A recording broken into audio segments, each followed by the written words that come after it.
Hello, everyone, and welcome. My name is Cheekichichi, and today we are going to be doing a little bit of an analysis about Little Nightmares 2. We just finished the playthrough. I was unsatisfied with the ending, and actually, yesterday I recorded a whole video where we were sort of watching and reacting to different videos explaining different aspects of Little Nightmares that I was not aware of. But that video had some technicalities to it, so I'm just going to revisit some of those topics that were particularly interesting, and we're going to analyze them together and just to get some closure overall from the series, because as you all know, the ending was a little bit traumatizing, a little bit heartbreaking, so we're going to be getting into the why that all happened and the what that surrounds the world of Little Nightmares. First, we're going to start off by seeing the secret ending. I thought that the secret ending was an alternative ending altogether, but it's actually just more of like a little additional snippet that you might get at the end of a Marvel movie if you watch through the credits, for example. So we're going to jump right into that.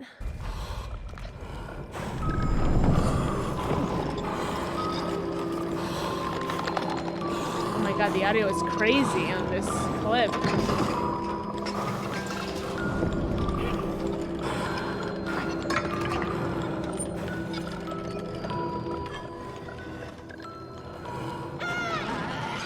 So everything is the same up until the point where we finish seeing the tragic fate of Mono and we zoom out from the door.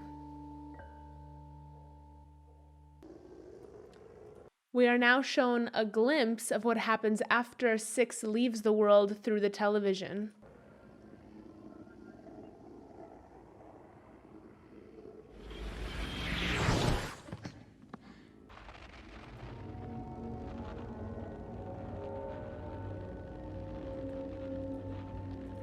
As we can see, Six is confronted with a shadow figure of herself. It's theorized that that's either the good or the bad part of her, but either way, it's something that she was disconnected from previously. As it's been confirmed also, this is a sequel, despite it seeming as though it's a prequel to the first Little Nightmares. It is a sequel. This just sort of reaffirms the fact that this is an endless loop that the characters are stuck in.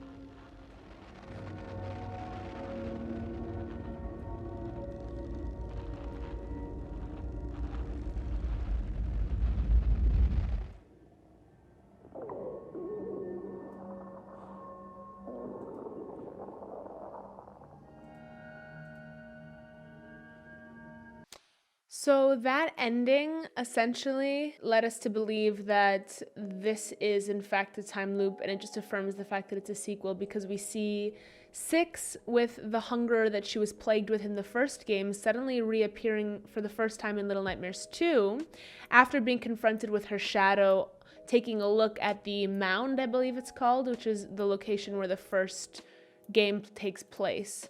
And also where the scary, spooky adult lady, who's presumably also Six, sort of in the future, adult Six, resides. Let's take a look at this video by FGS, video game Sophistre, who actually does an amazing job at analyzing the lure around Little Nightmares. For example, I didn't know that Little Nightmares originated from a comic series. I had no idea. So it touches on that story comparatively to the games, and it also gives you a look at some of the concept art that the artists working on the game created that wasn't included in the game, unfortunately, but is hopefully going to be included in the third game if that ever gets released or comes out or is made, you know. Little Nightmares 2 continues the story first introduced in the original, this time from the perspective of another small child, a boy named Mono, and his journey in this tortured realm. The game begins with Mono, a child with a bag on his head, walking through a soon-to-be familiar hallway before being thrust into a mysterious forest from a TV screen.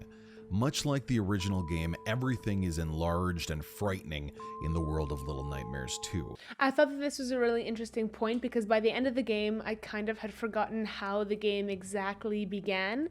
And again, that just emphasizes the loop these characters are stuck in, because Mono emerges from a television set after coming out of that hallway. So we don't know whether or not a part of himself perhaps splits from his soon-to-be thin man self once he is left in the void by Six. Inside the city, we discover a hidden ability that Mono possesses. He can manipulate this signal being transmitted from the tower and travel in between realms. This was another indicator that Mono was always the Thing Man because of his ability to manipulate the transmission signals from television sets, which he's had since the beginning. Which actually, one really interesting piece that we'll probably jump into in a different video that I learned that really I thought connected a dot was that in the original comics, Mono always wears a bag, and he states that he prefers to keep his face covered because other people or other kids don't like his appearance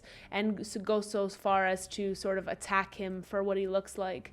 So I think that that ties into the fact that in the end was the first time that Six actually saw his bare face, unless of course you played where he wore like a policeman hat or something, but so that kind of, it pokes a hole through that theory a little bit, but you could also do the entire playthrough with the bag, and the only time she sees his face up close, she decides to drop him, meaning that maybe the other children, particularly the gifted children, know who he is, know that he's the Thin Man, and that's why they feel like they must destroy him.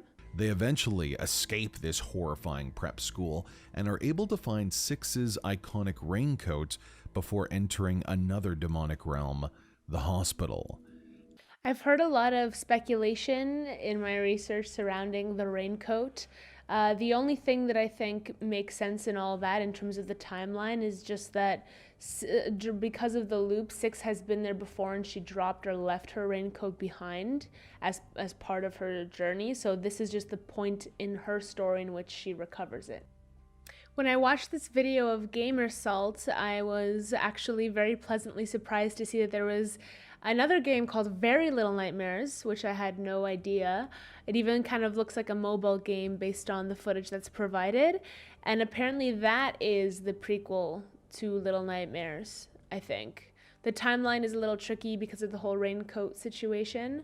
But here we get to see some really, really cool concept art that was made by the artists. Made by the graphic some really cool concept art created by artists for the game. I would love to get to see more games based on some of the other kids' experiences and other locations that are based in the comics. Like, because Little Nightmares is so popular, I feel like why wouldn't you just keep making different games in this similar art style, like that's so creative and so much fun to play with these different narratives? That would be so awesome. Okay, so this video just fully essentially explains and confirms the idea of the time loop, even between the different mediums that Little Nightmares takes place in, but it does not show the concept art. I have to find that video because that was, in my opinion, the most compelling piece.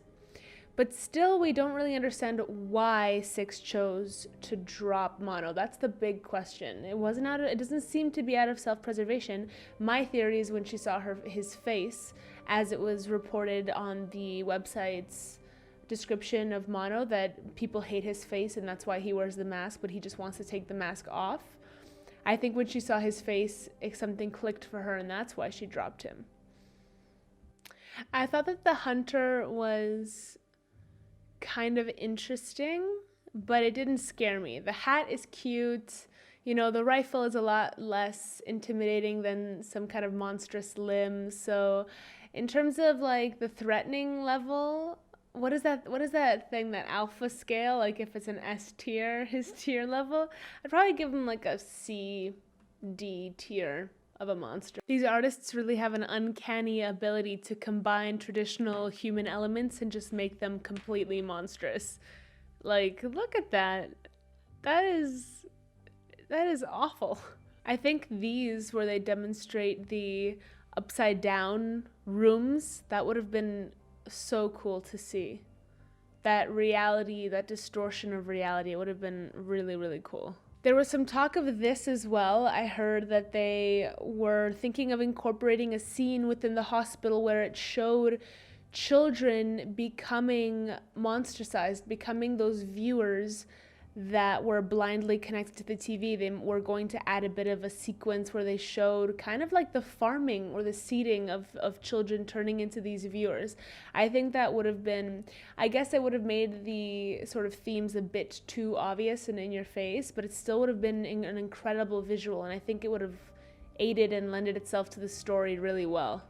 There was also going to be more with the train sequence and going into the subway.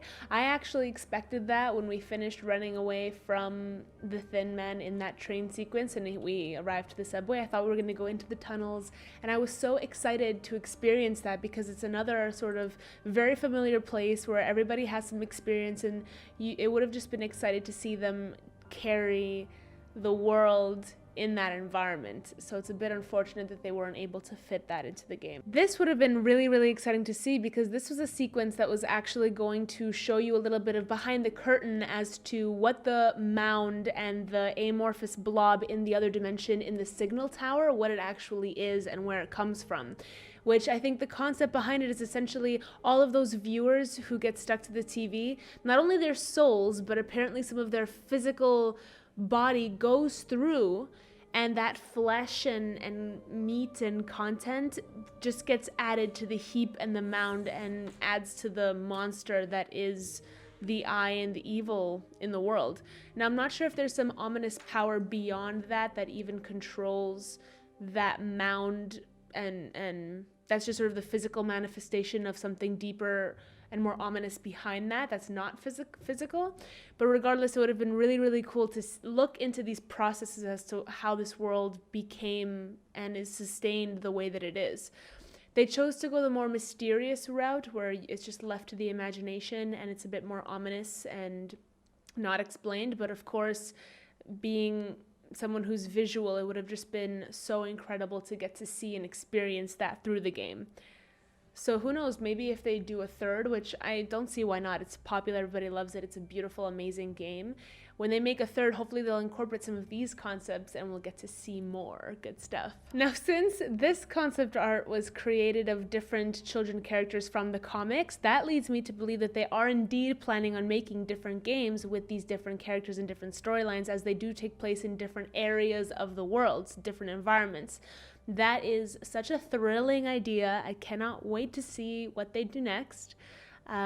So yeah, in terms of why 6 dropped Mono, my theory is that she actually got to see his face and thus revealed to her his true nature as the Thin Man, and that's why she decided to leave him behind, because she could no longer trust him despite him saving her life several times. That is, of course, very unsatisfying, because we know that if she were to have taken Mono with her, he would not have become the Thin Man, presumably. How could he have? He wouldn't have been trapped and thus transformed. Of course, that information couldn't have been known to 6 at the time, so you could just claim ignorance, and she just perceived him as a threat in that moment and made that decision for self-preservation, as we've seen that that's certainly her character, to prioritize herself and to become progressively more independent and even aggressive as the game went on. So it's very understandable for her to make that choice, as heartbreaking as it was. So all in all, I really, really enjoyed playing Little Nightmares 2. I would absolutely play another game from the same makers the second that it came out. Little Nightmares 3, Little Nightmares and a half, whatever that they decide to make, I will certainly play it, because the art style, the story, the mechanics, it's so creative, it's so much fun to play. I really enjoyed it, despite the fact that the ending leaves you feeling broken and empty inside.